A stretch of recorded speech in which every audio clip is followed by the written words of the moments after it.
Today we are in Genesis chapter 8, where we will see the conclusion of the ark story. We know that this whole story has been a picture of the gospel. We know that the ark represents Jesus Christ, so I'm super excited to see how this wraps up with you. And then we're going to move right into another gospel image at the end of this chapter with Noah's sacrifice on the altar. Let's get going. Chapter 8, verse 1. But God remembered Noah and all the beasts and all the livestock that were with him in the ark. And God made a wind blow over the earth, and the waters subsided. The fountains of the deep and the windows of the heavens were closed. The rain from the heavens was restrained, and the waters receded from the earth continually. At the end of 150 days, the waters had abated, and in the 7th month, on the 17th day of the month, the ark came to rest on the mountains of Ararat. And the waters continued to abate until the 10th month. In the 10th month, on the first day of the month, the tops of the mountains were seen. In this first section, I want to focus on that very first verse. But God remembered Noah and all the beasts and all the livestock. What does that mean? We've seen in other chapters already, God uses what is called anthropomorphic language. That is when God expresses himself in human terms. We saw God in chapter 6 say that he was sorry that he made man. He regretted his creation. And obviously we know that's not true. God knew everything that was going to happen. He wasn't blindsided by the sin that entered into the world and polluted it. He was simply expressing the grief that he was feeling because of the sin in ways that us as humans are more capable of understanding. And that's what he's doing here too. God didn't forget about Noah and the animals. He is simply, it's like bringing them back to the front of his mind. He's remembering them in the sense that now he is directly dealing with them, if that makes sense. But let's move on to this next section. At the end of 40 days, Noah opened the window of the ark that he had made, and he sent forth a raven. It went to and fro until the waters were dried up from the earth. Then he sent forth a dove from him, to see if the waters had subsided from the face of the ground. But the dove found no place to set her foot, and she returned to him to the ark, for the waters were still on the face of the whole earth. So he put out his hand and took her, and brought her into the ark with him. He waited another 7 days, and again he sent forth the dove out of the ark. And the dove came back to him in the evening, and behold, in her mouth was a freshly plucked olive leaf. So Noah knew that the waters had subsided from the earth. Then he waited another 7 days and sent forth the dove, and she did not return to him any more. This section, I see somewhat of an analogy between the lost and the saved in this earth. So a raven is an unclean animal in the Old Testament. So this unclean animal is able to go out into this sin-polluted world, this world that is still experiencing the judgment of sin. It is still riddled and rotten in sin at this point, you could say. And this unclean animal, representing lost people, they're able to find a home here. This is where they live. This is how they exist, as opposed to the dove, which is a clean animal. It does not have any home to be found in a lost, sinful world. It is only able to go out and stay in the world when the effects of sin, the pollution of sin, is no longer present. That may not be directly how we're meant to interpret this, but that's an analogy I was able to create when reading this. I found that interesting. I hope you guys see some benefit in that as well. Let me know your thoughts below, but just a quick thought. In this next section, starting in verse 13, in the 601st year, in the 1st month, the 1st day of the month, the waters were dried from off the earth. And Noah removed the covering of the ark and looked, and behold, the face of the ground was dry. In the 2nd month, on the 27th day of the month, the earth had dried out. Then God said to Noah, "Go out from the ark, you and your wife and your sons wives with you.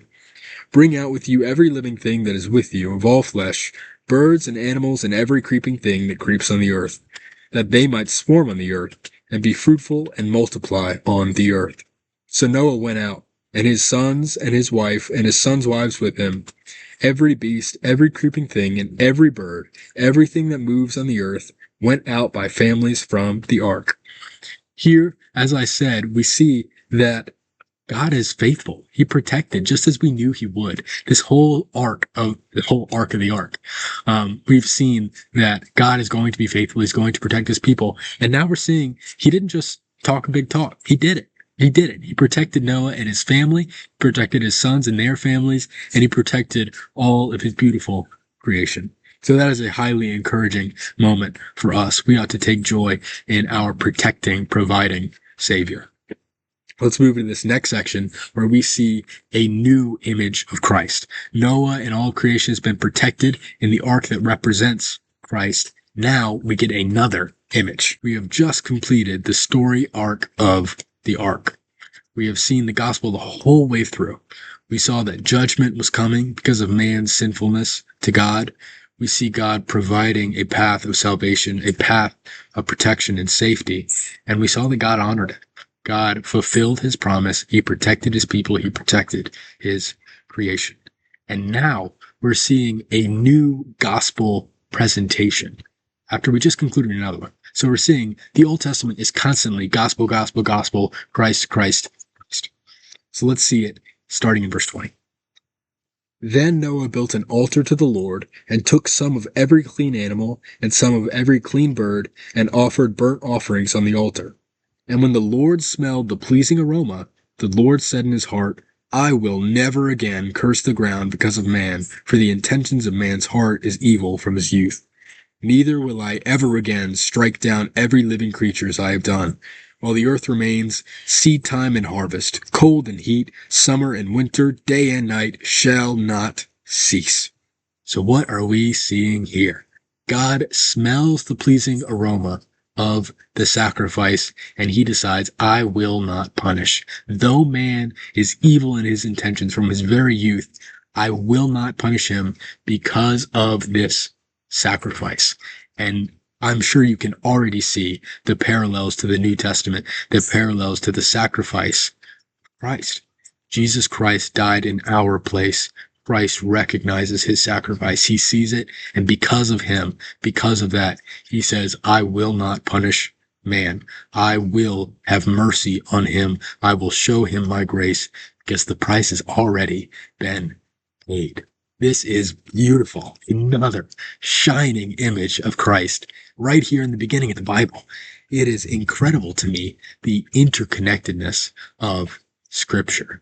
I just love this is so fulfilling to look through all of human history and see God is faithful. And it's all pointing to Christ. It's not like the New Testament and the Old Testament are disconnected. This is one story. It's Christ's story. And obviously, the sacrifice image is beautiful that we have been paid for. That's incredible. Let's be joyful. Let's live like that is reality. And again, so that people might not be punished in the same way, let's spread the truth. Because though a sacrifice has been made, it is only received through repentance and belief. To repent is to turn away from your sin and instead pursue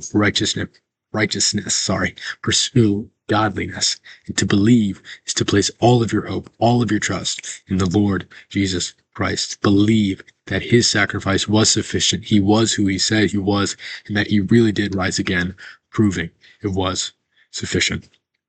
So again, chapter 8, we have a very simple message, but it's very powerful. It is very encouraging, very uplifting. I hope you guys benefited from this as much as I do. Even these, small, I hate to say it's small because this is beautiful. This is a grand image, but this is a relatively simple passage, and we are still seeing such rich imagery, such a rich message delivered to us from God. I just find it incredibly fulfilling. As you can tell, I'm having a hard time putting this into words, but I hope you guys understand the heart behind it. And let me know what thoughts you guys have, what things I could have expounded better, any questions you have, anything at all. Interested in hearing everything. So I'll be praying for you. God bless. See you soon.